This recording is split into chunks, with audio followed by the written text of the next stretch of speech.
Endi kimnidir g'iybat qilib qo'ydik.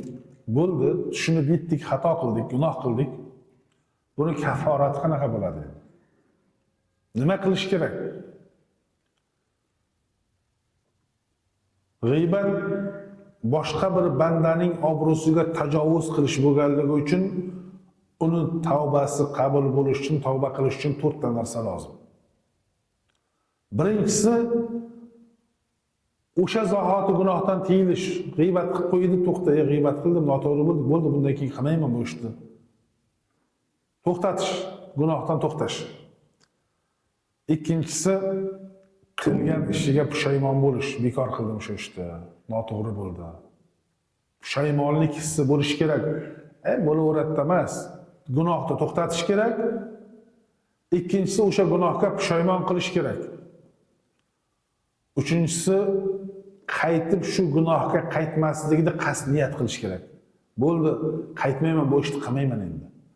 O'ziga o'zi va'da berish kerak. Boshqa birovlar odamlar oldiga chiqib bo'ldi, biz g'iybatni to'xtatdik, endi qaytmayman emas. O'zi qasd qilib, qalbidan niyat qilib, haqiqatda to'xtash kerak. Va oxirgisi haqqini egasiga qaytarish.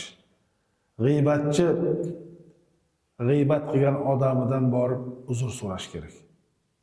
Og'irrog'i bu. Birovni ko'pchilikga g'iybat qildingiz, ertasi kuni borib biz tavba qildim, bekor qilibman shuni, qaytib qilmayman deb o'zimiz qasd qildik-da, lekin o'sha g'iybat qilingan odamni oldiga borib, aka, uka yoki opa, qo'shnisimi, kim bo'lsa, begonami, yaxshi tanishimi, shu joyda sizni shunaqa deb gapirib qo'ydim, haqqimdan kechiring deyish kerak. Uning uchun odamda yuksak iymon, yuksak ishonch, haqiqiy tavbaga qasd bo'lish kerak. Shu 4 ta narsa topilsa, nima bo'ladi? G'iybatga kafforat bo'ladi. Bo'lmasa, Alloh asrasin, qiyomatga qolib ketadi-da, qiyomat kuni buni hisobini savobimiz bilan, savobimiz yetmasa, g'iybat qilgan odamlarimizni gunohi bizga o'tishlik bilan qoladi, Alloh saqlasin.